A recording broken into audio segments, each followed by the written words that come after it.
کتاب اللعان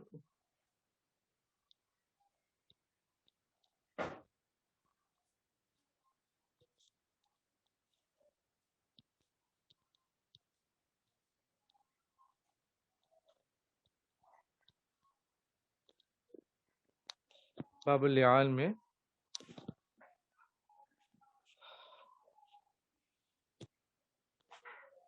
لعان کس کو کہتے ہیں تو بتا سکتے ہیں؟ لعان ایک دوسرے کو لعنت کرنا، شوہر بیوی ایک دوسرے کو جو لعنت کرتی ہے اسے لعان کہا جاتا ہے۔ یعنی شوہر نے دیکھا بیوی کو برائی کرتے ہوئے اور کوئی اس کے پاس گواہ نہیں ہے، تو ایسی صورت میں شوہر کو یہ حکم دیا گیا کہ وہ لعنت کرے اپنے آپ پر کہ اگر میں جھوٹا ہوں تو مجھ پر اللہ تعالیٰ کی لعنت ہو، اور عورت بھی اگر اس پر واقع الزام ہے تو پھر وہ کہتی ہے کہ میں سچی ہوں اور اگر میں جھوٹی ہوں تو مجھ پر اللہ تعالیٰ کا غضب نازل ہو، تو یہ لعان کہا جاتا ہے اس کو۔ اس کے بعد ہمیشہ کے لیے شوہر بیوی دور ہو جاتے ہیں، کبھی پھر دوبارہ نکاح نہیں کر سکتے، ہمیشہ کے لیے دونوں ایک دوسرے سے دور ہو جاتے ہیں۔ تو یہ اس لیے شریعت نے اجازت دی تاکہ ساتھ رہے تو خوشی سے رہیں، اور جدا بھی ہوں تو بغیر لڑائی جھگڑے کے جدا ہوں، کیونکہ یہ جو شادی بیاہ کا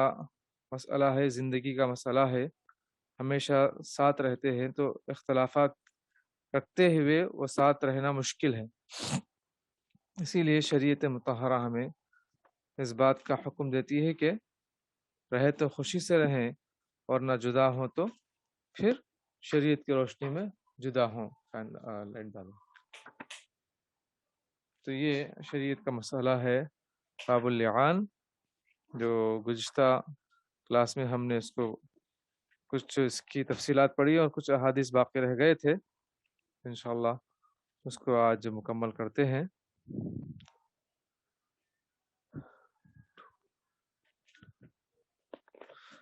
باب اللعان، ایک صحابی نے آ کر اللہ کے نبی صلی اللہ علیہ وسلم سے ایک مسئلہ دریافت کیا تھا کہ اگر میں دیکھوں میری عورت کو کسی کے ساتھ برائی کرتی ہوئے تو کیا کروں؟ تو خیر اس کے بعد پھر دوبارہ وہ آ کر کہے کہ جو مسئلہ میں نے پوچھا تھا اسی میں میں گرفتار ہو چکا ہوں،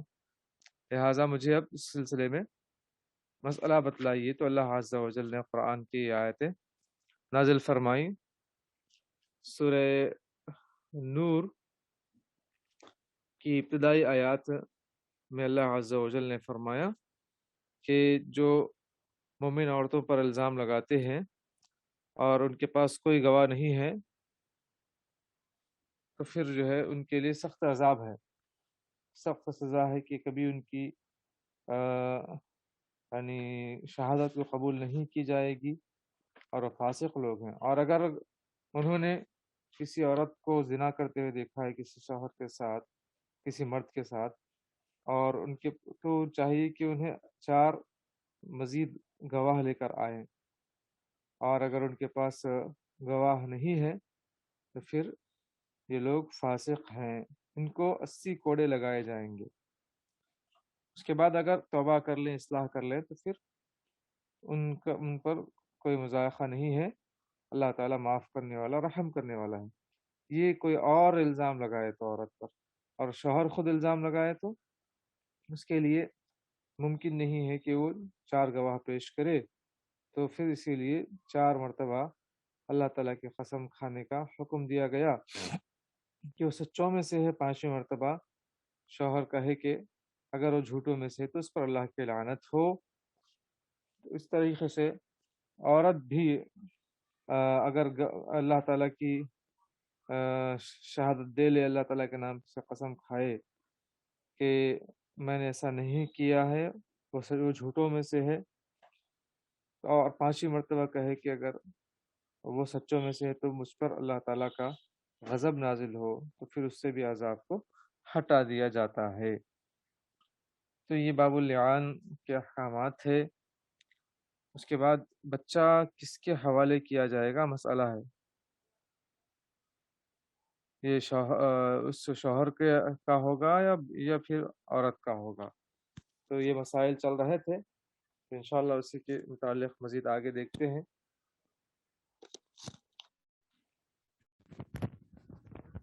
یہ پہلی حدیث ہم نے پڑھی ہے، مکمل الحمدللہ ہو چکا ہے۔ حدیث یہ کچھ اس طرح تھی کہ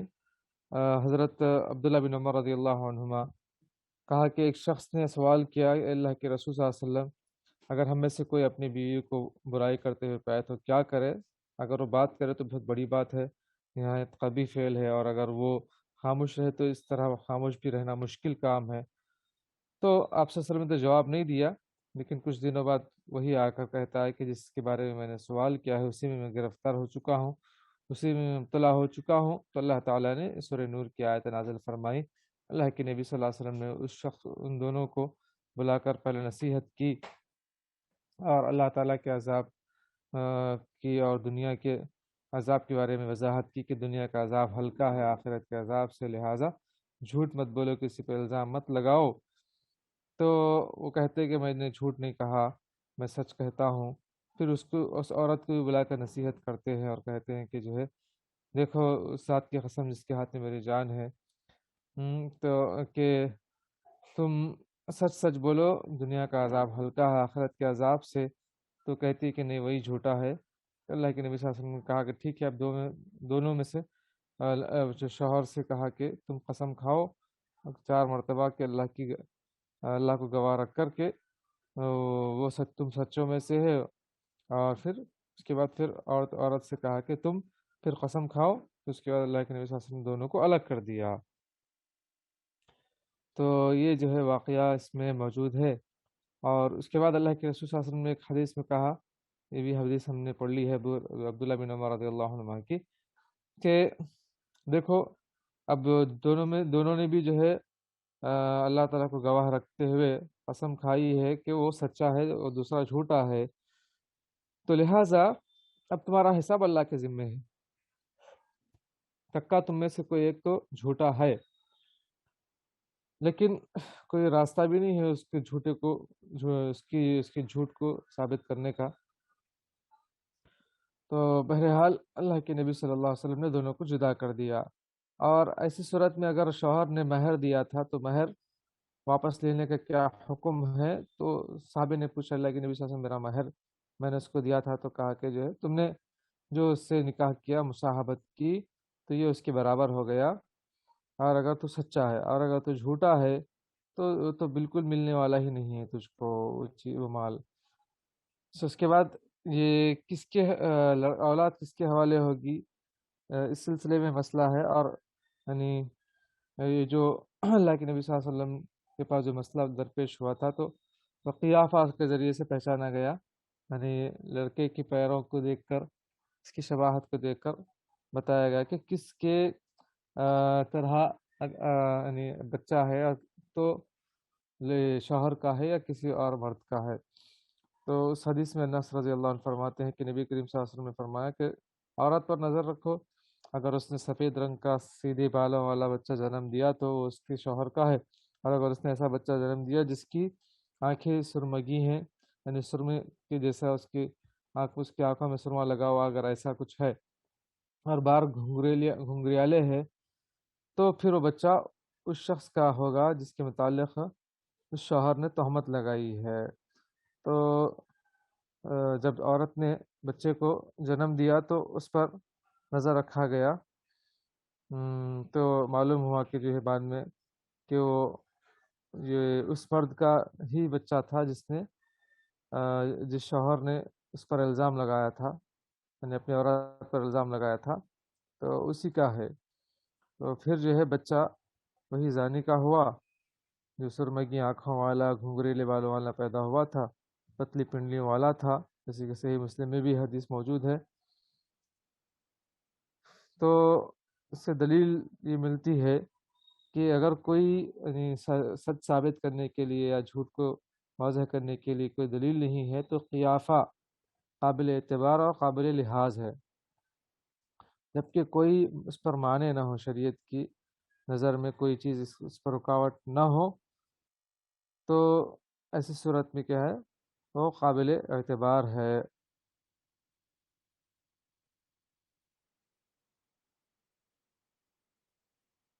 تو یہاں پر جو ہے لعان کرنے کا جو حکم ملا ہے، اس وجہ سے یہاں پر قیافہ نہیں کر سکتے، یہاں پر جو ہے ایک دوسرے کو یعنی علامات کو دیکھ کر نہیں بتا سکتے کہ کون سچا تھا کون جھوٹا ہے، اسی لیے یہاں پر لعان کا حکم دیا گیا۔ اگر یہ چیز نہ ہوتی، لعان کا مسئلہ نہ ہوتا، تو پھر اللہ کے نبی صلی اللہ علیہ وسلم خیافہ کے ذریعے سے بتا دیتے کہ تو سچی ہے یا تو سچا ہے، یا تو جھوٹی ہے یا جھوٹا ہے، اس طریقے سے بتا دیتے تھے۔ اس کے بعد عبداللہ بن عباس رضی اللہ عنہما کی جو حدیث ہے، حدیث نمبر 939، اس میں رسول اللہ صلی اللہ علیہ وسلم نے اس آدمی کو حکم دیا کہ وہ اپنا ہاتھ اپنے منہ پر رکھے، تاکہ جو ہے کام یعنی جو قسم کھانے میں یا پھر جو ہے جدائی کرنے میں جلد بازی نہ ہو۔ تو آپ صلی اللہ علیہ وسلم نے کہا کہ پانچویں جو قسم تم کھا رہے ہو ہلاکت و بربادی کی موجب ہے، اگر تم جھوٹ بول رہے ہو تو یہ عذاب الہی کو واجب کر دینے والی ہے۔ لیکن جو ہے اس نے پھر پانچویں کی قسم کھا لی، کیونکہ اس کو پورا یقین تھا کہ اس نے جو دیکھا تھا۔ اس کے بعد جو سہل بن سعد رضی اللہ عنہ سے جو مروی حدیث نمبر 940 میں ہے کہ وہی مطلب ایک دوسرے پر لعنت کرنے والے لوگوں کا جو قصہ گزرا ہے حدیث میں، جب وہ اپنی لعنت سے فارغ ہوئے تو کہا کہ اے اللہ کے رسول صلی اللہ علیہ وسلم، اگر میں اس کو اپنے پاس رکھوں تو میں نے جھوٹ کہا، تو اس نے خود اللہ کے نبی صلی اللہ علیہ وسلم سے حکم سے پہلے ہی 3 طلاقیں دے دی۔ تو اس سے کیا مسئلہ ہے کہ لعان شدہ بیوی کو 3 طلاقیں دینا چاہیے یا نہیں دینا چاہیے، اس سلسلے میں اختلاف ہے۔ تو اس شخص کو پہلے تو علم نہیں تھا کہ جو ہے یہ لعان خود جدائی کا موجب ہے، اس نے جلد بازی کرتے ہوئے 3 طلاقیں دے دی۔ تو بس اس نے بیوی کو بذریعہ طلاق ہی حرام کرنا چاہا، لہٰذا طلاق اس نے دے دی، لیکن ایسی صورت میں طلاق دینے کی ضرورت نہیں ہے، لعان خود ایک طلاق کا جیسا ہے، ہمیشہ کے لیے جدائی کا موجب ہے، تو یہاں پر طلاق دینے کی ضرورت نہیں ہے۔ یہاں پر طلاق جس نے دی ہے طلاق لغو ہوگی، کیونکہ طلاق اپنے مقام پر واقع نہیں ہوئی ہے۔ اگر ہم کہیں کہ جدائی صرف لعان سے ہو جاتی ہے تو ظاہر بات یہ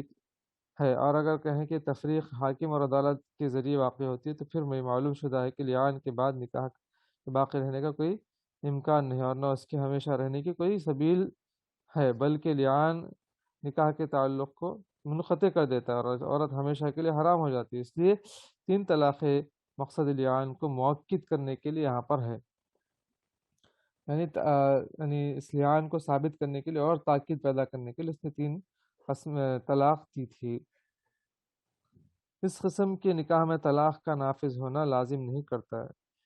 کیونکہ اس کا نفوذ اس نکاح میں بھی ہو جس نکاح کا قائم رکھنا ہمیشہ کے لیے ہو۔ یعنی طلاق کب دیتے، جب کہ جو ہے پھر دوبارہ مطلب نکاح کرنا چاہتے ہیں، نکاح کر سکتے ہیں، تو اسی صورت میں مطلب طلاق کا ہے مسئلہ، یہاں پر تو ہمیشہ کے لیے جدائی ہے، لہذا اس شخص کا استدلال باطل ہوا جس نے اس حدیث سے طلاق ثلاثہ کے جواز پر اس نے استدلال کیا۔ یعنی کچھ لوگ اس حدیث کو دلیل لیتے کہتے ہیں کہ دیکھو اس حدیث میں اس شخص نے 3 طلاقیں دی ایک مجلس میں، اس سے وہ جدائی ہو گئی دونوں میں، لیکن یہ مسئلہ ایسا نہیں ہے، اس سے دلیل نہیں لے سکتے ہیں، چونکہ یہاں پر جب یہ طلاق غیرت کی وجہ سے ہوئی یا حمیت کی بنا پر دی گئی ہے، تو ایسے مقام پر اس کا اظہار مطلوب بھی ہے اور قابل ستائش بھی ہے، اس لیے کہ دراصل نبی کریم صلی اللہ علیہ وسلم نے مجرد یہ خبر دے کر یہ طلاق کہا کہ لغو ہے، کہا کہ لا سبیل لک علیہ، اب تجھے اس عورت پر کوئی اختیار نہیں، تیری طلاق واقع نہیں ہوگی بلکہ وہ لغو ہو جائے گی، یہ کہا اللہ کے نبی صلی اللہ علیہ وسلم نے۔ آپ اس پر ناراض اور غضبناک نہیں ہوئے، کیونکہ جس طرح اس شخص پر ہوئے تھے، جس کا قصہ محمود بن لبید نے اس حدیث میں بیان فرمایا تھا، کیونکہ یہ خود طلاق ہو چکی تھی، اور اس شخص کی غیرت کو دیکھتے ہوئے آپ صلی اللہ علیہ وسلم خاموش رہے۔ لیکن جو محمود بن لبی رضی اللہ عنہ کی روایت میں کہ ایک شخص نے طلاق دے دی تھی، تو آپ نے 3 طلاقیں پھر آ کر اللہ کے رسول سے کہا، تو نبی صلی اللہ علیہ وسلم ناراض ہوئے، کہا کہ ایلعب بکتاب اللہ وانا بین اظہرکم، کہ اللہ کی کتاب سے کھلواڑ کیا جا رہا ہے جبکہ میں تمہارے درمیان ابھی موجود ہوں۔ تو اس طریقے سے جو ہے طلاق ثلاثہ کے لیے حدیث دلیل نہیں بن سکتی۔ اچھا، اس کے بعد حدیث میں ہم نے دیکھا کہ عبداللہ بن عباس رضی اللہ عنہ فرماتے ہیں کہ ایک آدمی اللہ کے نبی صلی اللہ علیہ وسلم کی خدمت میں حاضر ہو کر کہا کہ بے شک میری عورت ایسی ہے جو کسی کا ہاتھ نہیں جھٹکتی، ان امراتی لا ترد ید لامس قال غربها، آپ صلی اللہ علیہ وسلم فرمایا اسے دور کر دو، یہاں سے ہٹا دو، کسی اور کی جگہ پر پہنچا دو۔ قال اخاف ان تتبعها نفسی، تو اس نے کہا کہ مجھے خوف ہے، اندیشہ ہے کہ میرا نفس اس کے پیچھے لگے گا، یعنی میں بھی چاہتا ہوں اس کو، لیکن میری بیوی ایسی ہے کہ کسی کا ہاتھ نہیں جھٹکتی، نہیں تعلق دوسرے لوگوں کے ساتھ بھی اس کے ہیں۔ تو فرمایا کہ جو ہے فستمتع بہا، تو اس سے فائدہ اٹھاتا رہ جا۔ تو ابو داؤد نے اس حدیث کو روایت کیا، بزار نے بھی روایت کیا، اور اس کے راوی ثقہ ہیں۔ ابن عباس رضی اللہ عنہ نے نسائی نے اور دوسرے طریق سے اسے روایت کیا، اس کے الفاظ یہ ہے کہ اسے طلاق دے دو، آخر میں کہا کہ طلقھا۔ نسائی کی روایت میں عبداللہ بن عباس رضی اللہ عنہ کی جو حدیث ہے اس میں کہ طلقھا، ایسی صورت میں نبی صلی اللہ علیہ وسلم نے کہا کہ اس کو طلاق دے دو۔ وہ مرد بولا میں تو اس کے بغیر صبر نہیں کر سکتا، لا اصبر عنہا، تو آپ صلی اللہ علیہ وسلم نے ارشاد فرمایا پھر اسے روک کے رکھو، کہا کہ ایسا اگر ایسی بات ایسی ہے تو پھر اپنے پاس رکھو۔ تو لا ترد ید لامس، اس حدیث میں ایک لفظ گزرا ہے، یعنی وہ کسی یعنی کا ہاتھ نہیں جھڑکتی میری بیوی۔ تو کیا مطلب ہے اس کا؟ ایک تو معنی اس کا یہ کیا گیا ہے کہ یہ زنا سے کنایا ہے، یعنی وہ زنا کرتی ہے، اور دوسرا معنی یہ کیا گیا کہ تبذیر مراد ہے، یعنی وہ زیادہ خرچ کرنے والی ہے، بہت زیادہ فضول خرچی کرتی ہے۔ اور یہ دوسرا معنی تو یہاں پر سمجھ میں نہیں آنے والا ہے، بعید قول ہے۔ مؤلف موصوف نے تلخیص میں کہا کہ بظاہر لا ترد ید لامس کا یہ معنی ہے کہ وہ جو اس سے چھیڑ چھاڑ سے تلذذ حاصل کرنا چاہے وہ خاتون کسی کا ہاتھ نہیں روکتی۔ اگر اس سے تو یہ ایک معنی کس نے؟ صاحب تلخیص نے یہ کیا ہے۔ اور اگر اس سے جماع مراد لیا جائے تو اسے قاذف شمار کیا جائے گا، یعنی وہ شوہر نے آ کر اپنی عورت پر الزام لگایا، یعنی کنایہ سے اس نے کہا کہ وہ ہر ایک سے جماع کرتی ہے، اعوذ باللہ، یا پھر اس خاتون کے شوہر نے اس کے حال سے یہ سمجھ لیا کہ جو اس سے زنا کا ارادہ رکھتا ہو یہ اسے منع نہیں کرتی، یعنی اپنے عورت کو دیکھ کر وہ سمجھ گیا کہ یہ ایسی عورت، اس کی یہ فطرت ہے۔ بہرحال یہ معنی کیے گئے ہیں اس کے، یوں نہیں کہ کوئی اجنبی مرد اس سے جرم کا مرتکب ہو جاتا ہے، یعنی ایسا نہیں، اس سے مراد کی جو ہے کوئی بھی جو ہے آ کر اس سے برائی کا ارتکاب کرتا ہے، نہیں، لیکن یہ ایسی فطرت کی ہے کہ اگر کوئی اس سے ارادہ رکھے تو یہ اسے منع نہیں کرتے، یعنی نہیں کیا ہے اس نے ایسا کچھ، لیکن وہ ایسی فطرت کی ہے۔ تو یہ کچھ اس کے معنی کیے گئے ہیں، ایک تو کنایا ہے جماع سے، اور دوسرا کیا ہے تبذیر سے کنایا ہے، یعنی وہ بہت زیادہ خرچ کرنے والی، لیکن یہ قول زیادہ مناسب نہیں ہے یہاں پر۔ اور تیسرا معنی ہے کہ اگر کوئی اسے چھیڑ چھاڑ سے تلذذ حاصل کرنا چاہے تو وہ کسی کا ہاتھ نہیں روکتی، یا پھر جو ہے یہ کہ اس خاتون کی ایسی فطرت ہے جس کو شوہر نے بھانپ لیا ہے کہ اگر کوئی اس سے برائی کا ارادہ رکھتا ہے تو اسے منع نہیں کرتی، یعنی ایسا نہیں کیا لیکن نہیں کرنے والے نہیں کی ہے اب تک، لیکن کر سکتی ہے۔ تو اس طریقے سے اللہ کے نبی صلی اللہ علیہ وسلم میں آ کر کے پاس سے آ کر اس نے شکایت کی آپ کے پاس آ کر، تو آپ صلی اللہ علیہ وسلم نے اس کو مشورہ دیا کہ ٹھیک ہے اس کو دور کر دو اس جگہ سے جہاں پر رہتے ہو، تاکہ جب دور ہونے سے بھول جائیں گے سب چیزیں، اور پھر تمہاری محبت اس کے دل میں پیدا ہو جائے گی۔ غربها معنی ہے کہ اسے اپنے سے دور کر دے، اور اس سے آپ صلی اللہ علیہ وسلم کی مراد یہ تھی کہ اسے طلاق دے کر فارغ کر دے۔ ایک معنی اس کا یہ بھی ہے کہ مطلب غرب ہے یعنی طلاق دے دینے کا معنی یہاں پر کر رہے ہیں۔ تو اس نے کہا کہ جو ہے اخاف ان تتبعها نفسی، مجھے خوف ہے کہ میرا نفس اس کا اشتیاق رکھے گا اور میں صبر نہ کر سکوں گا۔ تو فرمایا کہ فاستمتع بها، پھر اس کو بچانے کی غرض سے اس سے نباہ کر، مبادہ کہ وہ فعل زنا کا ارتکاب کر بیٹھے، یعنی اب اس کو جو ہے زنا کرنے سے روکنے کے لیے اور اس کو بچانے کے لیے اس کو اپنے ساتھ ہی رکھو اور اس سے استفادہ کرتے رہا کرو۔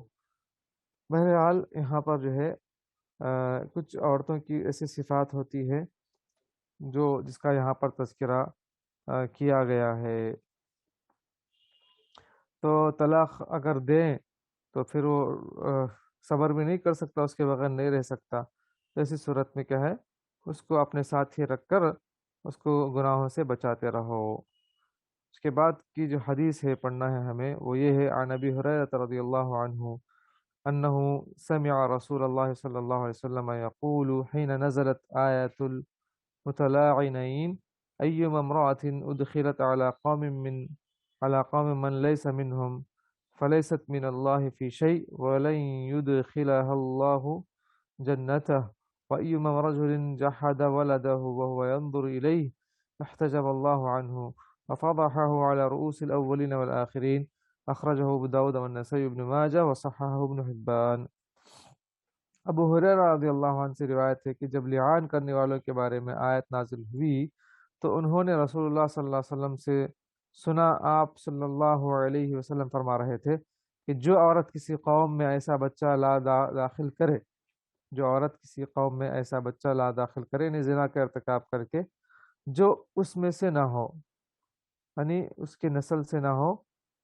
تو اس عورت کا اللہ تعالیٰ سے کوئی تعلق نہیں۔ اللہ اکبر۔ اور اللہ تعالیٰ ایسی عورت کو ہرگز اپنی جنت میں داخل نہیں کرے گا۔ اللہ اکبر۔ زنا سے دیکھو کتنا بڑا گناہ ہے، کتنی اللہ تعالیٰ کی ناراضگی ہے، اللہ بچائے۔ اور جس مرد نے اپنے بچے کا انکار کیا، یعنی خواہ مخواہ کے الزام لگا رہا اپنی بیوی پر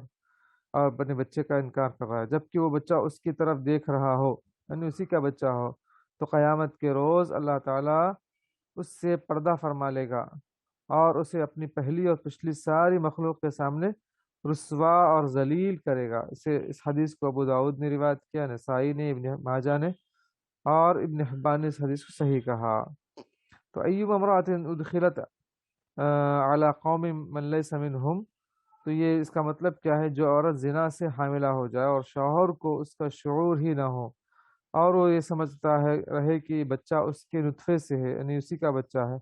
تو یہ حرمت زنا کی غلاظت پر دلیل ہے حدیث کہ اللہ تعالیٰ اس کو اپنی جنت میں داخل نہیں کرے گا، کیونکہ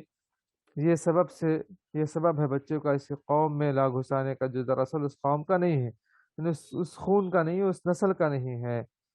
تو ایسی جرم کی وجہ سے اللہ تعالیٰ اتنا ناراض ہوگا۔ فلیست من اللہ، یعنی اللہ کا اس سے کوئی تعلق نہیں، مطلب اللہ کی رحمت اور اس کے دین سے اس کا کوئی تعلق نہیں ہے۔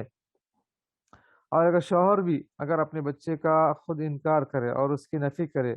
جبکہ وہ بچہ اس کی طرف دیکھ رہا ہو، یعنی اسے اس کا علم ہو کہ وہ اسی کا بچہ ہے، یا یہ معنی کہ یہ بچہ اس مرد کی جانب دیکھ رہا ہو، یعنی کنایہ ہے قلت شفقت اور شقاوت قلبی کا، تو یعنی اس کے باوجود بھی وہ اپنے بچے کو نہیں مانتا ہے کہ اس کا بچہ ہے، تو اللہ تعالیٰ اس سے حجاب فرمائے گا اور اسے اپنی رحمت سے دور کر دے گا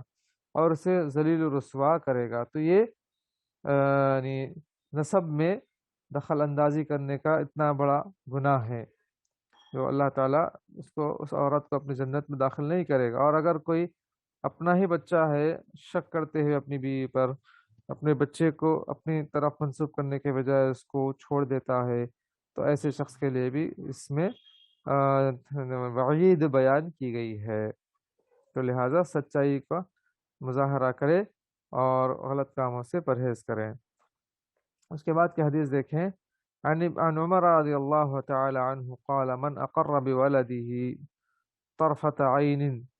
فليس له ان ينفيه اخرجہ البیہقی وہوا حسن موقوف۔ حضرت عمر رضی اللہ عنہ سے روایت ہے کہ جس شخص نے ایک لمحہ بھر اپنے بچے کا اقرار کیا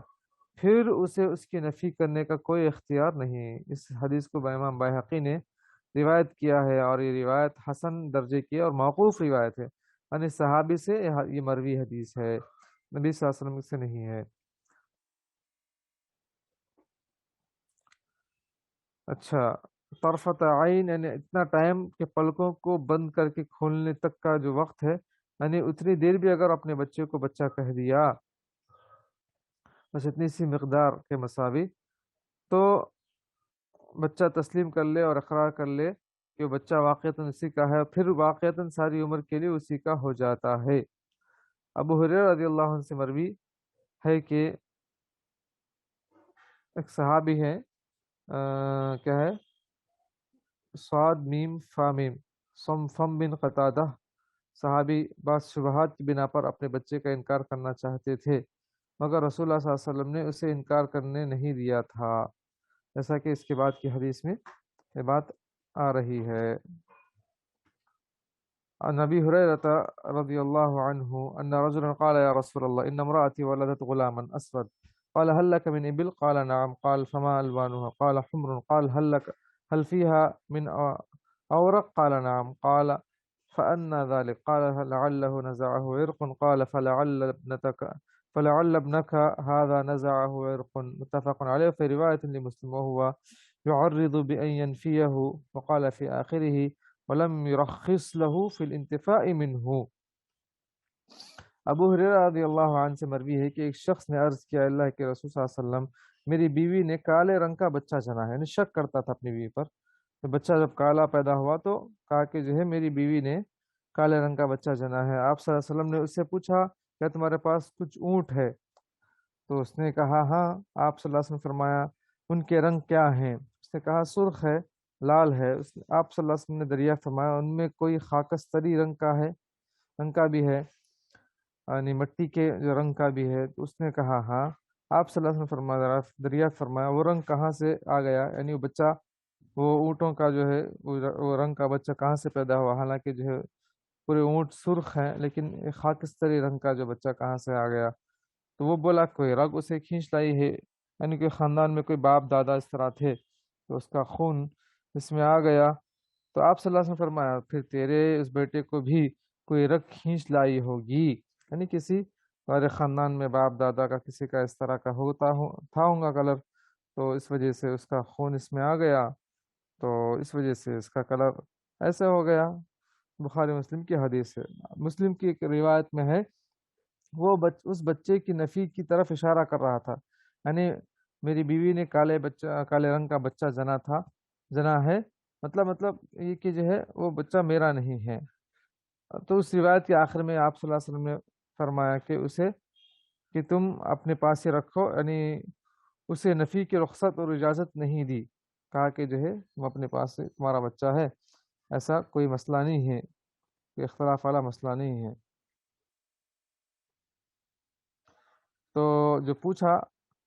هل لك من ابل؟ قال نعم، قال فما الوان؟ قال حمر، قال هل فيها من اورق؟ کیا اس میں کوئی خاکستری ہے؟ تو اورق یعنی جس میں سیاہی مائل سفیدی ہو، یعنی سفید بھی ہو اس کے اندر کچھ یعنی کالا پن بھی ہو، جس میں سیاہی ہو مگر سخت سیاہی نہ ہو، اس طرح کے مائل بخاکستر ہو۔ اچھا اچھا، اصل معنی یہ ہے کہ یہ اپنے اصلی رنگ پر پیدا ہوا ہے، یعنی اس کی دور کی جڑ اور اصل کا رنگ یہی تھا، یعنی اصل باپ یا دادا کا جو رنگ تھا وہی رنگ اس کو آ گیا ہے۔ تو اس حدیث میں یہ مغالطے کی تصحیح کی گئی ہے کہ کالے رنگ نے صحابی کو مغالطہ اور اشتباہ میں مبتلا کر دیا کہ ہم میاں بیوی تو سیاہ رنگ کے نہیں ہیں، پھر یہ بچہ اس رنگ کا کہاں سے پیدا ہوا؟ تو رسول اللہ صلی اللہ علیہ وسلم کے پاس جب اس نے یہ اپنا معاف ضمیر کا اظہار کیا جو دل میں بات تھی، تو آپ صلی اللہ علیہ وسلم نے اسے ڈانٹ پلائی اور نہ اس کی بیوی کی صریح الفاظ میں صفائی پیش فرمائی، بلکہ ایک عربوں کی ذہنی سطح پر اتر کر آپ صلی اللہ علیہ وسلم نے سمجھانے کی کوشش فرمائی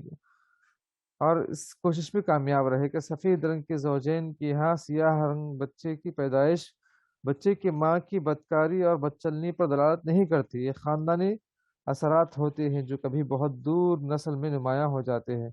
جس سے بچے کی نسبت پر یا نسب پر در حقیقت کوئی عیب اور نقص واقع نہیں ہوتا۔ اس سے معلوم ہوا کہ سائل کو جواب حکمت سے دینا چاہیے، اگر کوئی سوال کرتا ہے تو اس کو اس طرح سمجھانا چاہیے حکمت سے، اور اس کی ذہنی سطح کو ملحوظ رکھ کر دینا چاہیے، فلسفیانہ جواب کی بجائے عام روزمرہ کی مثالوں سے سمجھانا زیادہ مفید اور کارگر ہے۔ اس سے یہ بھی معلوم ہوا کہ جس چیز کی حقیقت کا علم نہ ہو اسے صاحب علم سے دریافت کر لینا بہت بڑے فتنے سے محفوظ رکھ سکتا ہے۔ تو آپ صلی اللہ علیہ وسلم نے اس سے خود یہ سوالات کیے اس اونٹوں کے بارے میں، تو اس نے خود جواب دیا، تو پھر اسی کے جواب سے آپ صلی اللہ علیہ وسلم نے اس کو سمجھایا۔ تو بہرحال یہ باب اللعان کے اسباق تھے جو مسائل آپ کے سامنے ابھی گزرے ہیں۔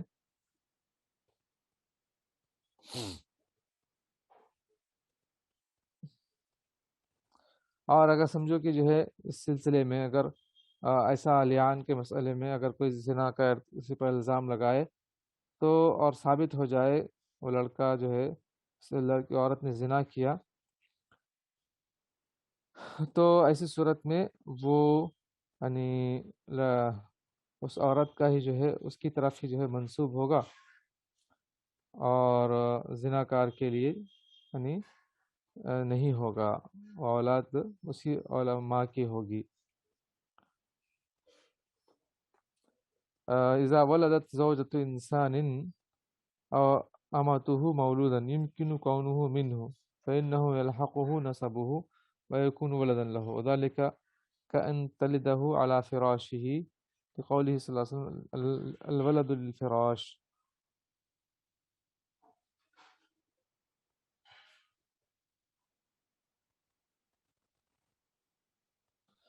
بہرحال